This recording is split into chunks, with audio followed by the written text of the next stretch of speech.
the not-for-profit or the way we understand in anything commercial when it comes to SBA, what's known as a CDC. And obviously a CDC, most people who don't know what a CDC is, they assume it's a Center of Disease Control, which is not. It's actually a community development center. There's a lot of information here, and I've been thinking over the whole weekend, like, what am I going to do different, or what do I want to make sure that you leave out the door with? The biggest thing I want you to get out of this whole thing is to just understand the very basic fundamentals of SBA and why it's important. And at the end of the day, like, how can you, I mean, I love money, don't take it wrong, I can talk about money all day long, but how can you empower yourself and your existing clients to make their vision of being an owner of their commercial property? One of the people in this room that has that vision is Felix right here. He used the SBA 504 program to purchase his property. And just like everybody else out there right now, you know, I had a home, I live in a beautiful penthouse in downtown Long Beach, pay about $5,000 a month. I know it's money out the door, but I also have my decision to have that lifestyle, right? But anybody who's renting, they know that that money's going down the trash for the most part. You do get value out of it, but I think at the end of the day, when you're in your 18, my daughter's 18 now, she'll be soon 18, 19, 20. I hope to God she buys a house when she gets out of college. Actually, I'm hoping she gets out of college and gets a home immediately. Because the moment you buy a home, I don't need to tell you guys the benefits of that. You know, there's just so many benefits of it. In the same way you're already very, very well aware of the benefits of owning a home, is equally or even more important for a business owner. Because a business owner, it's already paying a ton of money in taxes as it is. So it's not so much just the fact that the benefits of ownership of a home are at the highest level. A business owner buying their commercial property is going to do a lot for them, and also to our society as well. When you own your commercial property that you're in, you're locked in. If you're doing SBA 504, your payments will be locked in. In other words, the opposite would be the truth. If you're renting a place from a tenant, you're a tenant. Your leases are probably going to go up every single year. You can't make really improvements to a property that doesn't really belong to you, and you can't really expand because you just don't have the psychological motivation to improve the property because it's not your property. But the moment it's your property, you're willing to invest into the property. You're willing to hire more employees. You're willing to expand, right? So the benefits of home ownership. Just give me someone, right? Just give me a couple, just two. Maybe someone just give me two benefits of owning your property. Your home. Tax, right? And what's the second one? You're building equity, right? Huge, especially here in California. You have appreciation. I mean, closer to the beach is higher, like 7%. Out here, roughly, 4 or 5%, whatever it is a year. Like, what does that mean? $1 million property in 1 year, 5% is going to be $50,000 of equity. You know, do the math and do the second year, be another 100 grand. So the baby boomers who are retiring right now, they're in their 70s, 60s, or whatever they're in. They've had a business for years, a machine shop. They've been dentists. They have a whatever it is, even a hair salon or a barber shop. I can tell you right now, their property that they bought in the beginning, using most likely an SBA 504 loan, is worth a lot more than the actual business itself. Because it's appreciated over 20 years, 15 years. And I'm seeing this right now happening all the time. I'm seeing, okay, I want to sell my business. Cool, the business is only worth $500,000 and the property's worth $2 million. The ratios are crazy, you know? And so it's relatively easy to convince somebody to buy a commercial property. Now, great, check mark, check mark, check mark. I love it, everything makes sense. Now that you want to buy something, right? How many clients here, we know people that want to buy a home, right? But what? They're not qualified, right? They're not ready. They don't have their FICO score. They don't have the down payment, right? So that's why the SBA program was created from the government. I think we talked about this last time. This is exactly the same presentation I did last time I was here. Guess who was here last year? I think you guys were all here, right? Yeah. For the most part, that's great. So I'm just giving you some examples of some of the properties I've worked on. One of the primary reasons why the SBA, and keep in mind, I'm going to keep this very simple. I worked with a program called the SBA 504. There's a 7A out there, right? There's 7A. I'm sure you have Foster comes here, talks about 504. And I like Foster, he's a great guy. But with the 7A program, and I'll make this very clear, the 7A program, it requires a 15% down payment. And if you don't have the 15% down payment, they'll put a lien on the house for the additional 5%. So it's a great when you have to use it and you don't have a choice. But to put a lien on your house is tough. Most people don't want to do that. Why? Because 50% divorce rate, right? People are already thinking about getting divorced. But anyhow, that's one of the things. The second thing is that usually 7As, when you hear the word 7A, Wells Fargo, Bank of America, and Chase are it's probably gonna be the only banks out there that's gonna do 25-year fully amortized. I worked at Wells Fargo twice. I worked at B of A. I can almost tell you 100% sure that that's the case. If this is 7A with none of those banks, most likely it's gonna be a bank that's gonna do a variable loan or short-term financing. I'm refinancing a ton of 7As right now when the rates and prime was at 3.5. Remember prime was at 3.5? What is it now, at 8, right? It's more than doubled. So I have clients right now. I have literally clients out the door, and I've never been this busy in my entire life. I have 27 transactions going on right now, and the most I ever had was like 10 or 12. So when I say that we're busy, I'm not joking. The SBA came up with a rule about 2 years ago where they're allowing an SBA 7A to be refinanced with a 504. Now the reason that's powerful is because I work for the CDC, right? Not for the CDC, but we're licensed by the SBA to underwrite, submit loans to the SBA, and fund the transaction. And then we house every single loan with us. Now the 504, there's two loans to that. Actually, technically there's 3. The bank's gonna do 50% of the purchase price. The client's gonna come in with 10%, and then I'm gonna do the 40%. So on $1 million transaction, the bank's gonna do 50%, I'm doing the 40%, and the client's coming in with the 10%. Now, think about this and don't forget this, okay? Because the reason why it's so powerful is that because if Bank of America, Wells Fargo, Chase, Hanmi, Mission Bank, whoever it is, if they're only doing 50% of the loan and they're in first position and the government guarantees them in case of a default, that's very, very low risk for the bank. I mean, they're in first position and they're guaranteed by the government to fulfill that loan.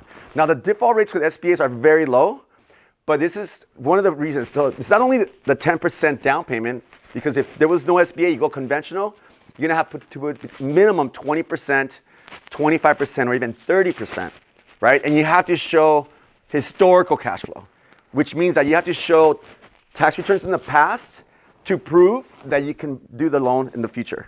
Right? So conventional, very conservative, right? They're conservative. They're gonna be 80% loan to value or 75% loan to value. On the SBA loan, they're only 50% loan to value, right? Now check this out too though, with the SBA, it allows you to use projections for the future. So if the deal doesn't cash flow it cash flows in 22, 23 doesn't cash flow, or maybe it's like 90% where it needs to be at, then our company, or even with the client, we'll help them do projections saying, when they buy the property, we'll do, okay, this client's gonna generate this type of revenue, this is the approximate net income, okay, that all checks out, we're gonna stamp it, approve it.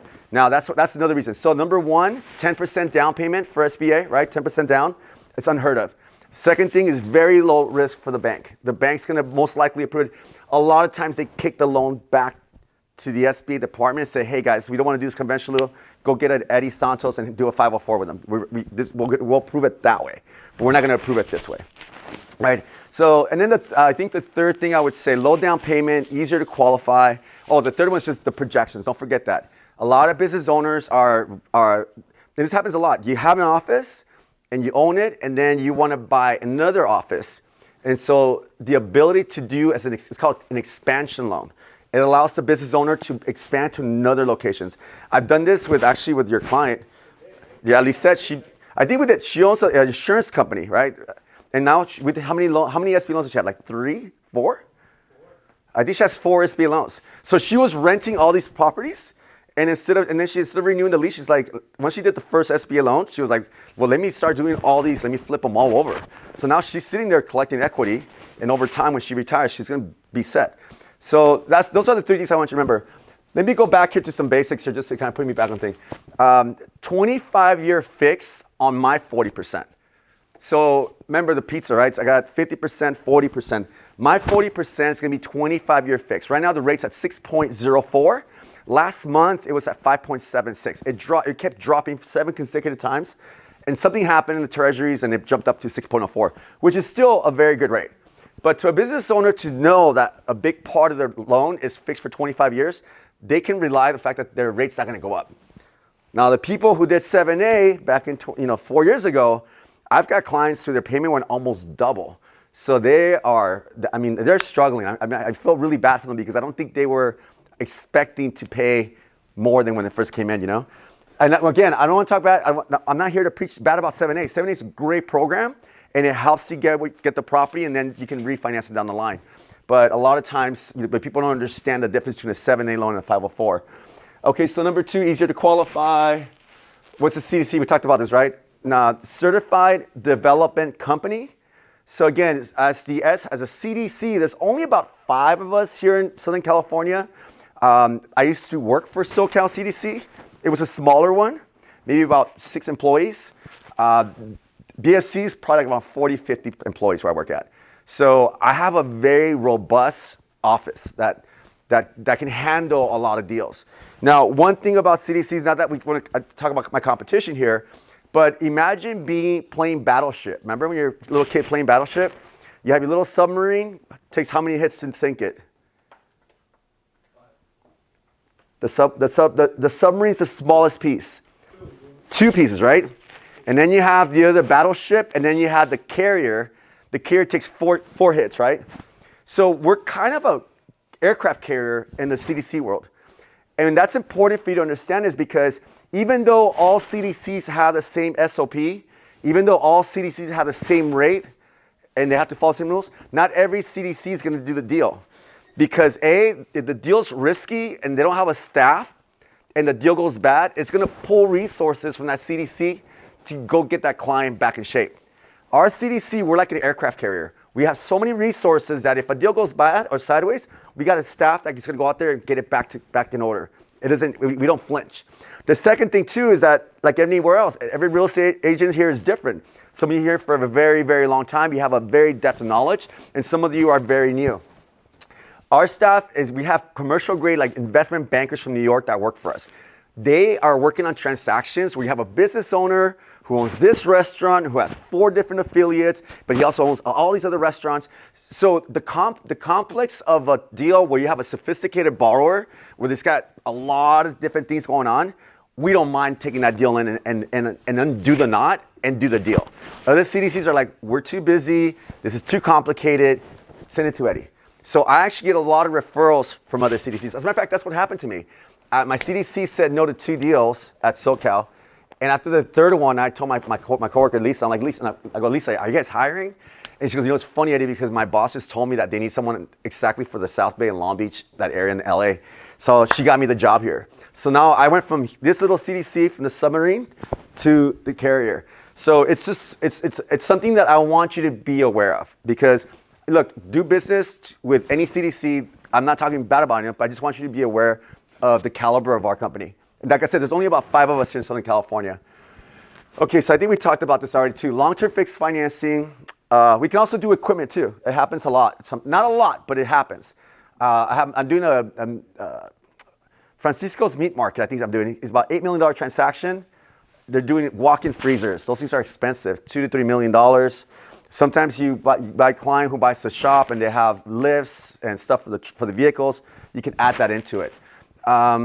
Now, the reason this program exists for the government, think about, well, why does this exist? Well, the government's, they're kind of stupid sometimes, but not all the time. But the idea is that it's all about job creation, right? So you have a business owner, they grow the company, they tend to hire more employees, and what happens with payroll? Everyone pays more taxes. So it's a very simple concept as to why the government created it. Now, keep this in mind too. This program is self-run. So the SBA fees are not really collected for the CDC or the bank. The CDCs are pulled in a bank for reserves to handle those deals that go bad. But the program doesn't require, it's not looking for taxpayers' money. The money's coming from the bond market. We're selling these 25-year fixed loans into the bond market. So the government is not subsidizing this, if that makes any sense. Again, I'm gonna keep drilling this because I want you to think why this is important. It's easier to qualify. We can do projections for future clients. We only need 2 years of tax returns. The loan is guaranteed by the government, and we only require 10% down. Oops, what's going on here? I don't know about, I don't know what I was trying to come out there. Structure, okay, so this is the structure again, 50, 40, 10.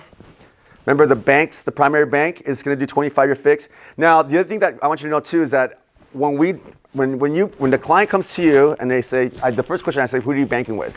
I bank with Wells Fargo. I bank with B of A. I bank with Chase. Those are the primary big ones, right?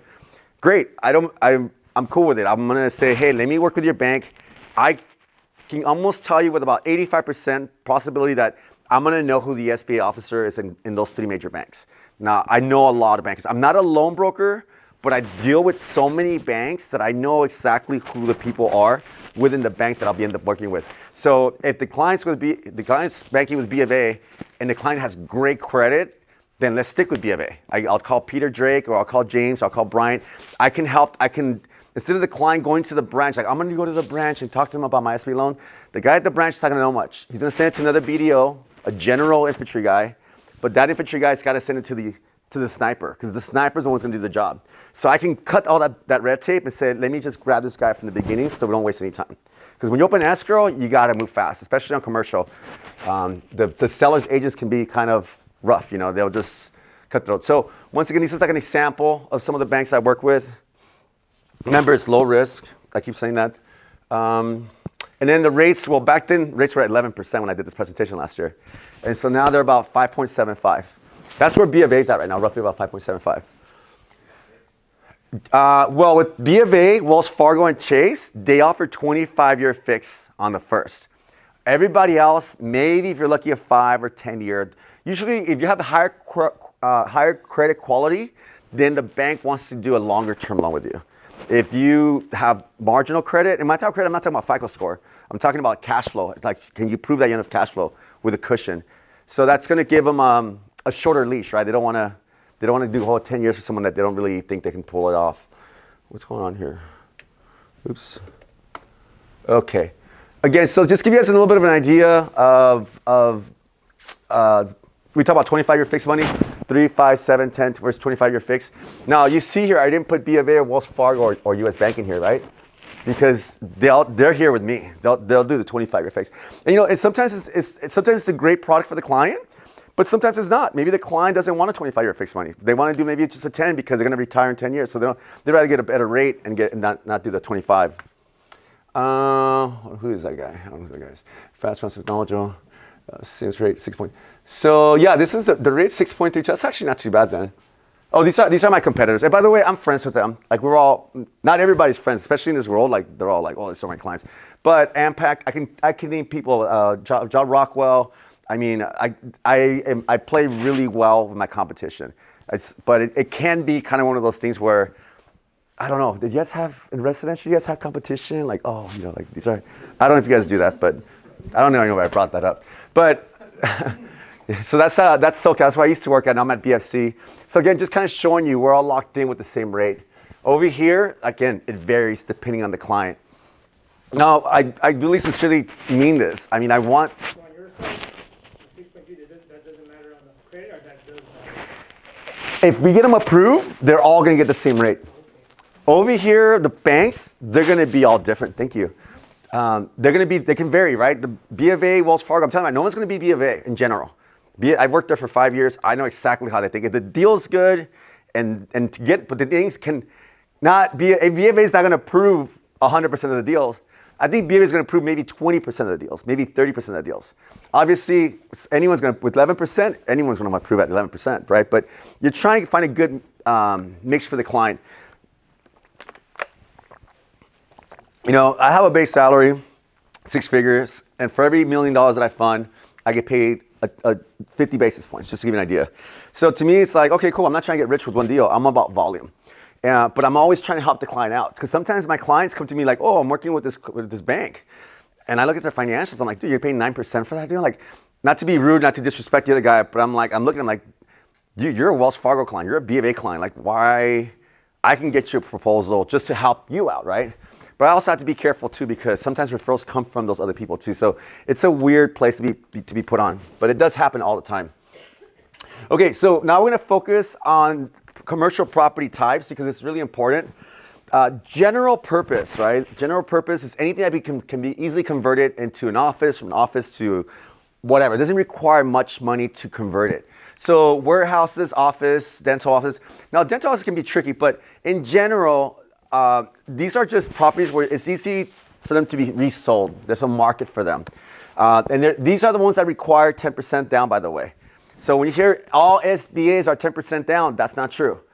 This is going to be 10%, 15%, in some cases 20%. I'll explain to that maybe later. But in general, 90% of the deals are going to be 10%.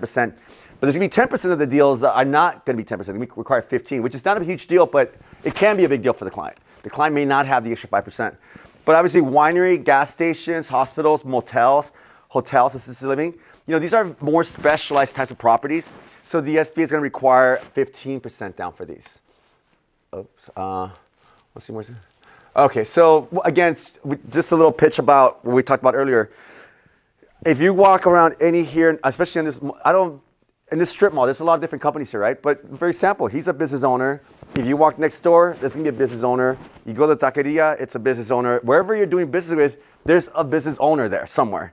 And so these business owners, I guarantee you one thing, for the most part, they own a home. And if they own a home, then they have a what? They worked with a real estate agent, right? Who already built that relationship with them. We know what it's like to go to that roller coasters, right? Whether you're helping them sell the property or helping them buy the property, you're spending literally minutes, hours, days of building that relationship and getting them to the finish line. So they already have a relationship with a residential agent. So this is where the opportunity comes in. It's just having that conversation at all, especially if you know that they're a business owner. You already know because you're pre-qualified, right? Start talking to them about it. When is your lease up on your property? I always talk about spin selling. I don't always. I like thinking about spin selling. The B of A paid for bankers to do a very good training. We have a class called spin selling. Anybody heard spin? Spin selling. So it's S. It's like an X, right? There's an S questions, P questions, I questions, and needs payoff questions. It's very simple. Situation questions. When is your lease over? How much are you paying per month? Are you, just simple questions. They're neutral questions. They're not bad or good questions. Just basic questions. And then from the S, you go to the P, ask them problem questions. Like, when's your lease up? What is your monthly rent? Now, the problem question is, has your monthly payment gone up since you moved there? Are you running out? Is your lease over? Are you been waiting for your lease to be over? So you're identifying the problem. And then the I is supposed to be for like twisting the knife. Like, how does it feel? How would you feel if your rent keeps going up? How would you feel if you had to renew your lease again and you're not happy property? So the question is like, start asking those questions that makes the clients think of where, and you get an idea as to are they happy where they're at. That's how you're going to discover that A, you know what, I'm running out of room here. B, my rent keeps going up. C, I don't like the location. They keep breaking in. Whatever it is, but just having those conversations so you get to the explicit part where like, okay, this is a client that has an explicit need and they're ready to go and start looking for a property. And because that's what you want, right? If you want to talk to somebody, like, I don't know, I'm single now, but if I'm not going to sit and have a conversation with someone with a ring on her. It just doesn't make any sense, But if someone just broke off with somebody and she's beautiful, I'm sitting at the bar and I can start a conversation and she's ready for a conversation. Of course, it's a specific need, or there's an explicit need. So the conversations with your clients are going to allow you to find out if there's an opportunity there with them. And it's warranted. I mean, you should be doing that, right? I mean, why not? You have to make sure that you're doing everything, you're bringing service to your client. You might be the person or the reason why that client can move and expand their business, bottom line. A lot of times clients just get caught up because they're so busy with everything else. But you start making a client think, yeah, my rent has been going up. Yeah, I do want to expand. And then they have perceptions like, hey, they don't think about it because they don't even understand that there's an SBA program out there. What else we got here? Again, right, the benefits, depreciation, you lock in the payment, you build equity, transfer of wealth when you retire, you increase personal wealth. This over here is going to be all the reasons why. No depreciation, a known future, no equity, no transfer, decreased personal wealth, no personal freedom. This is the main reason why people should buy. And this is something that you should just kind of have it, right? It's the green light. So, no, I'll send this to you guys to see if you need it. So I don't want to, just a picture, right? Throwing away money, we all know that one. What else do I have in here? So helping your clients grow, right? Just a concept. Easy ways to find final four opportunities. Okay, this is just something that I threw out there because a lot of times, sometimes the broker or the residential broker or even the bankers Like, oh, I had this deal, but I got their tax returns and they're showing losses. And I'm like, okay, cool, Mr. Commercial Loan Officer who's been doing this for 20 years. Tell me how there's not an opportunity here. I teach a lot of bankers, by the way. I teach credit to bankers, and I love doing it. That's why I have so many connections. But this is what I look at. Look at this client, right? It's a $4 million company. It's a pretty sizable company, very nice company. They're paying $172,000 in annual rents, right? So 172. Now, look, they're depreciating. I don't know what they must have bought equipment. They must have bought something. Maybe Section 179, they bought a CNC, who knows? But there's another $108,000 there, right? And then I'm gonna add the loss, right? Positive, and then the negative. The negative is a $54,000 loss. This is no joke. This is actually one of my bankers who told me that this deal didn't cash flow. And I was like, just send me the financials. Oh, well, I gotta get permission from the bank. Let me talk to the client, let me get the financials. I got the financials. So I did the math. I got $226,000 of available cash flow, which is divided by 12 is $18,000 a month. And then of course I divided by 1.25. Technically it's 1.1. So I divide this number by 1.25 because the 25, if I divide it by 1 is what? 1, right? So if I divide 18 by 1, it's gonna be 18,000. But the 25, the 1.25, what it tells me is that they're gonna be able to make the payment, the 1-to-1 payment, plus the 25%. Technically speaking, I should do 1.10 because that's the one that the SBA uses. That means that the payment can actually be higher. Now, when I have that monthly payment, if you do a loan, you can do it right now on your calculator, put in the payment of $15,000. What do you guys think a loan, what do you think the loan can be on this? Just out of curiosity, does anybody have any idea? Here, I'll do it for you guys. Let's just say 15, well, yeah, 15,000. So $15,000 loan, let's just say 6% over 25 years. That's a loan of $2.3 million, right? 2.3 divided by 9 times 10. That means the total purchase price can be up to 2.55 million. And this little exercise that I just did right now is one of the most powerful things that the client discovers when I talk to them and I sit down with them, because they're saying like, I had no idea. I thought I could only qualify for $1 million. I didn't think I qualified for anything because I'm showing losses. And then when you crunch the numbers and you tell the client this, it's like I open up the garage door and like, wow, I had no idea that I can open the garage door and it's that big, And so this is what I spend most of my time doing, not me personally, because I'm out there running around like a maniac, but I am literally pre-qualifying clients all the time. And that's just to give them the approval letter saying, hey, this is your loan amount. And then the other thing I do too is 3 documents I do. One of them is usually the pre-qual letter saying, hey, you've been pre-qualified. And this is not a credit card thing on that you get, you're being pre-qualified. I mean, we run the numbers, we run the eligibility, and we give them assurance. And when they issue that my pre-qual letter and another banker sees it, or Lee and Associates sees it, or whoever sees it on the other side, and they see BFC on there, they take us very seriously. We do this for a very long time. We do a lot of sponsorship to SIOR. So it comes with a lot of wealth. The second thing I like to do, because my clients want to know, is what is my monthly payment? What is my monthly payment for the first bank and the second bank? That's really important for the client to know, right? Because that's just the payment combined, right, for both. And then the third thing I like to show, the lease versus buy, which is very powerful as well, because you're going to see lease appreciation benefits. I'm going to show the interest expense, and I'm going to show your monthly payment, and I'm going to show you that this number is lower than leasing. And it's very powerful because especially clients, oh, well, I just want to lease. Well, show them the lease versus buy, and it's going to do the same kind of like aha moment for them. Does it make sense? So you don't have to do this. By the way, I don't even do it. I'm actually usually on the road driving. I'm at a networking event. I'm playing golf, but I shoot everything to my back office. And guess what? These 3 documents, I get them out either the same day or within 24 hours. If the client can give me the 2 years of tax returns, I'll even do the personal financial statement on the phone. I'll park my car and I'll ask them, what's your home payment? What's your car payments? What's your credit cards payments are? How much cash do you have? What do you have in retirements? And I literally take a picture of it in my phone and I send it to my guys in my back office. I send them 2 years of tax returns and they'll do all the crunching and they'll sell me like, it depends on how fast I need it, but we don't take days for this. Bankers, some bankers at the branch level, they don't even know how to calculate payments. So I can move a lot faster. The bankers themselves, even if it's an infantry guy, a business banker, they have to send everything to the sniper, right? And that banker, the SBA officer, he's got a bunch of deals coming from all over the place. So that person is slammed.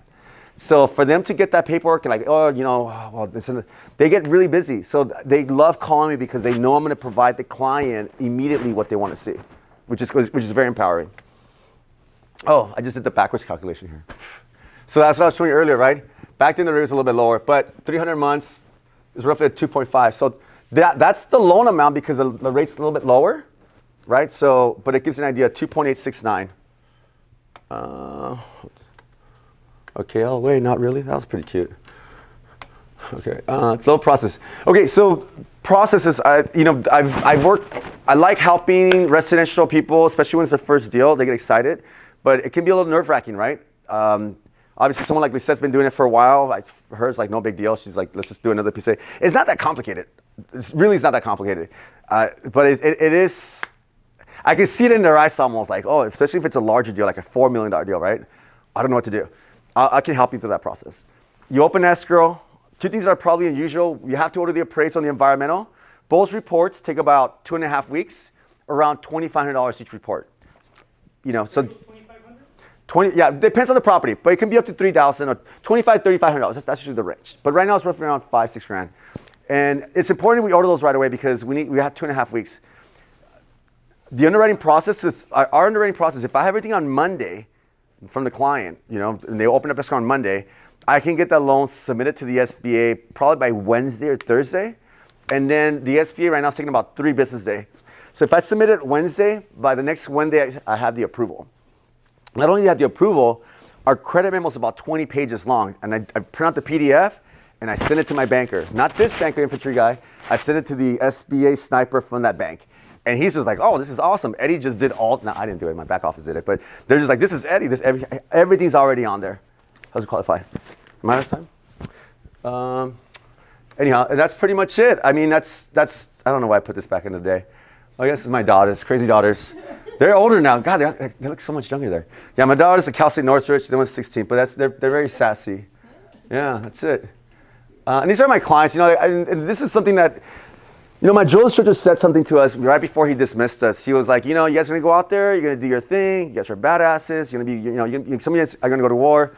He goes, you're gonna go out there and you're gonna open your mouth and you're gonna talk shit about how amazing you are, and some of you are gonna be pieces of shit. You're gonna get in trouble, and some of you might end up in jail. Who knows? Nothing's guaranteed. He goes, but if you're gonna open your mouth and talk, make sure you can back it up, because there's nothing more.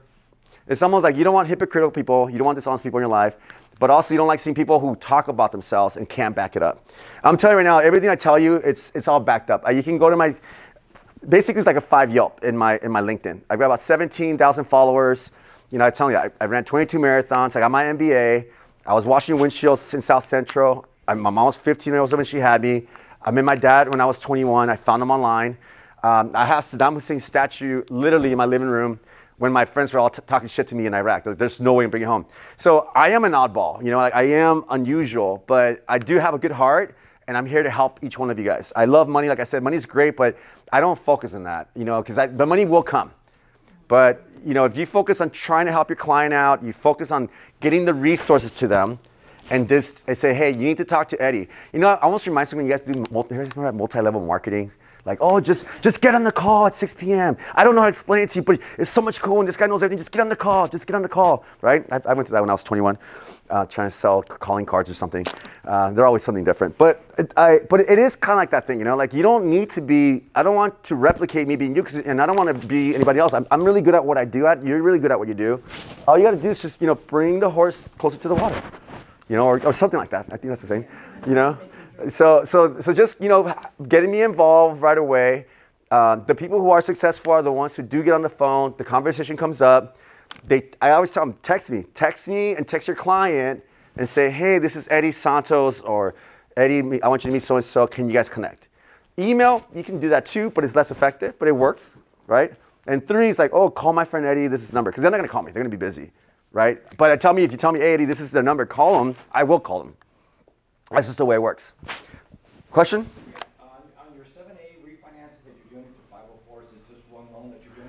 It's always going to be 504s, obviously 2 loans. So if it's a 7A loan that's with a balance of $2 million, I'm going to do 50% of it, and the bank's going to do 50% of it. Also, one thing I want you to remember, chances are, if that property was purchased about 5 years ago, with a 5% appreciation, think about that. There's equity in there. And so when I do refinances, I would say about 80% of those deals have equity in there. And that client's already been paying a high payment, so his cash has been depleting, because he's been trying to make that payment. So I do cash out for $200,000, $500,000, depends on the large of the transaction. I can do up to 20% of the new appraised value. So the property was purchased for $2 million 5 years ago, and now it's worth 2.7 or maybe $3 million or 2.6. I can go in there as part of my write-up and do a cash-out refi. And that's really powerful because sometimes the clients need that, and they have no idea about it. Make sense? So with the requirement of the 2-year tax returns, this would not work for a brand new business? Great question, and you're bringing something important. When I cannot tell you how many calls I get about someone who wants to start a business. Meaning, in starting, there's zero revenue, zero historical, and possibly zero experience.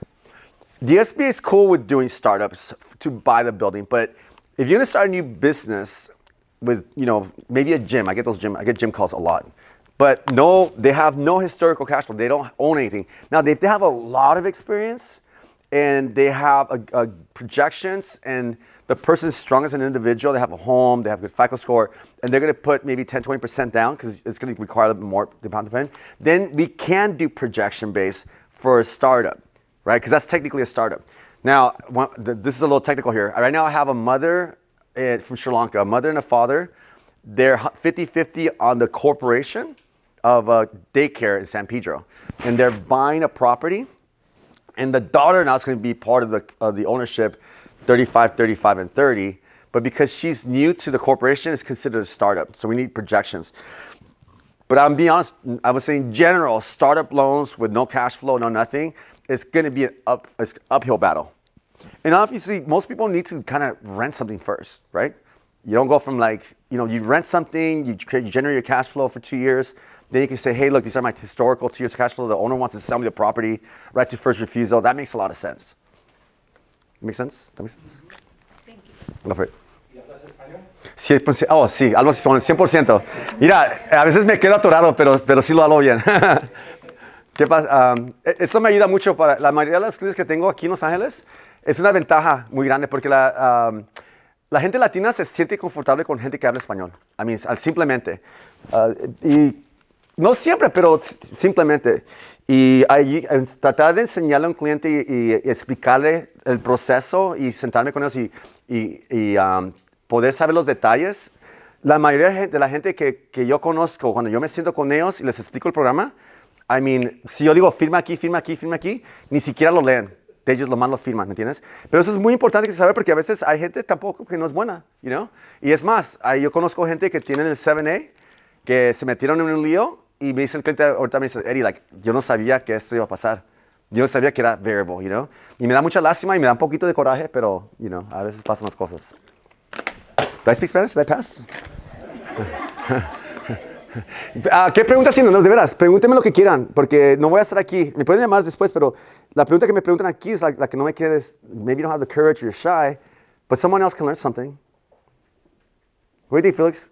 No, when I met Eddie, he took me, I was paying rent here like over 10,000, and I own it, I paid less than 10,000, so it's easy, right? So my payment dropped like $2,500. Yeah.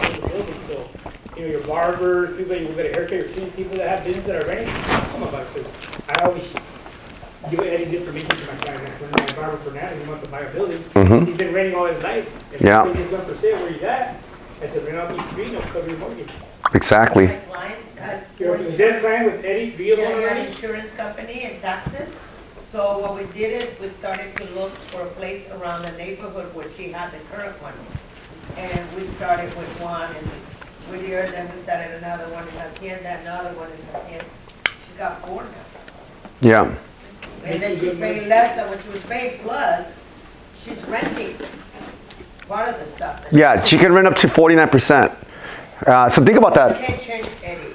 Eddie is my. Don't cheat on me, Lisa. You have 4 buildings, right? Yeah. Barber, cleaners, Yeah. whatever, you could rent 49% of it? all? Yeah, so lo que pasa con eso, it's something that's tricky, right? Because you don't want to get in trouble. I'm not the SBA police, but if it makes sense, it makes sense. If you have a strip mall, right? Porque la cosa es eso también. El programa, en el espíritu del programa, no el Espíritu Santo, pero el espíritu del programa, está diseñado. Does everybody speak Spanish? No. English. The program's designed to help the business owner grow their operations. It's not designed for a person to be wealthy just to be wealthy, right? That's called speculative investment. An example of that is it doesn't finance apartment buildings, right? It's commercial. It doesn't do a 10-year unit. It can be a 30 unit. It's commercial, but it's not an SBA loan because it's not, that program is not designed to create jobs. It's just designed for the person to become an investor and buy it. So the rule is that the business owner must occupy no less than 51%. And I have buildings, no joke, that are like square. They have residential on top and commercial at the bottom. And the owner owns all the bottom. And so you ask yourself, well, it's 50-50. It's pretty close, right? It is. So what can we do? So I go upstairs, do the inspection. I'm like, you know what? What's back there? Like a closet or, okay, cool. That's storage. I'm going to put a red tape here. When the appraisal guy comes over, you already did the measurements. Like that's 5 by 5, you know, whatever. And that's 51.5%. Like just got to literally specify it, presented that to the SBA. You have no problems. The other thing too, like even that client, right? The $15,000 payment he's already paying. What I also try to convince clients is to think big. That's actually our motto from BFC, think big. And I mean that because like everything else, right? The businesses do grow. They tend to grow over, especially in the beginning, they grow very fast. So I tell clients like, look, maybe don't go for the 2.6. Let's look maybe for 3 million, maybe 3.2. I tell you one thing, that business owner probably knows all his neighbors. And one of his neighbors is probably paying rent. And says, hey man, I'm about to buy this property.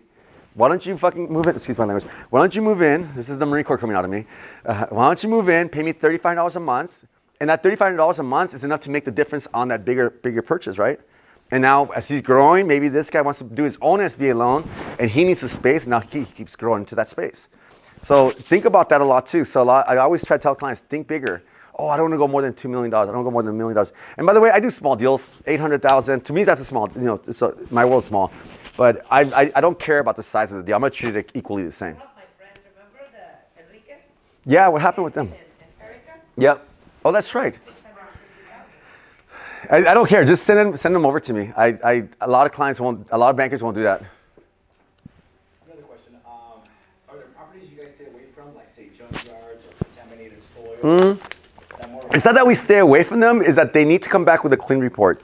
So the phase one, so you know, every single commercial property with SBA requires an environmental report, basically stating that there's no hazardous duties on the property.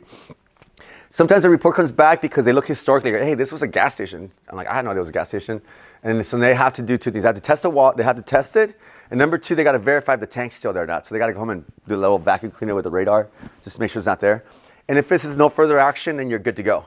If it has further action, then you got to go to a whole remedial process. So we don't, if it's the property's dirty, it's dirty, obviously, we have to go and fix it. But you remind me of another point. I've done about 2 pallet companies. I did one in Temecula about 3 years ago, and I had one right now that came from a residential broker. Actually, it came from a residential broker to my banker. The banker called me up. I got involved in the deal. We opened escrow, ordered the appraisal, the environmental. Now, I should have caught this. I didn't have to catch it, but I should have caught it just to myself. But she didn't check with the city whether or not they allow pallet companies in that territory, in that area. So we went through the whole process because we need a business license to fund the transaction. And then she found out like that she couldn't get the permit for it. So the $5,000 went to the trash. The seller's agent was pissed off. Client was pissed off. The broker's pissed off. So that's one thing I would tell you. Whatever the business is, make sure that they can get a license. That's a very rookie mistake. I caught it a month before on another deal, a trucking company in San Pedro. I was sitting with B of A at the branch on 2nd Street in Long Beach, and we're all talking. Another deal just happened to me the other day that's actually $5 million that I'm going through right now. It's a mess. And I was talking to them all like, hey, did we check if we have a permit for that trucking company in that area? And the residential broker who was sitting there, it's like, yeah, well, you know, I'm sure it's gonna be fine. I'm gonna check with the city. And I go, okay, but can you check with the city by when? Like Monday, Tuesday? Oh, I'll check with them. And I because the bankers were there, you know. Monday came over, I kept calling, like, oh, I'm gonna check, I haven't got a chance to. Friday went by, she didn't go to the city. I told my client, just because I had to protect her, and also the bank in relation, because it came from the bank, not from the residential broker. So I had to pay my allegiance to the banker. And the following week came over, and I told the son, I told Margarita's son, I go, you need to go to the city as soon as possible. Go talk to the city manager, whoever it is, and find out if you can get a permit or not. You got to get a verbal and get it in writing, because if you don't, we're going to order the appraisal and environmental, and this is going to be a mess. This just happened to me 2 months ago on another deal. That's $5 million. So anyhow, he finally went out there, came back, and they told him specifically, there's absolutely no way we're going to just park trucks here. We're trying to make the zone residential.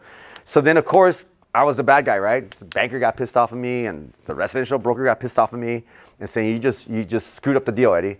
I go, honestly, I saved the deal. Because it would have been a mess. It would have been another $5 grand in. Then she and B of A kind of screwed up sometimes. Sometimes they fund transactions without that. So just be careful. Always think about your client, about if you're, whatever they do, whether it's dental, medical, just, I don't want you to be experts in commercial, but just make sure they can get a business license for that zone. It's very simple. All right, guys, I don't have anything else. You're welcome.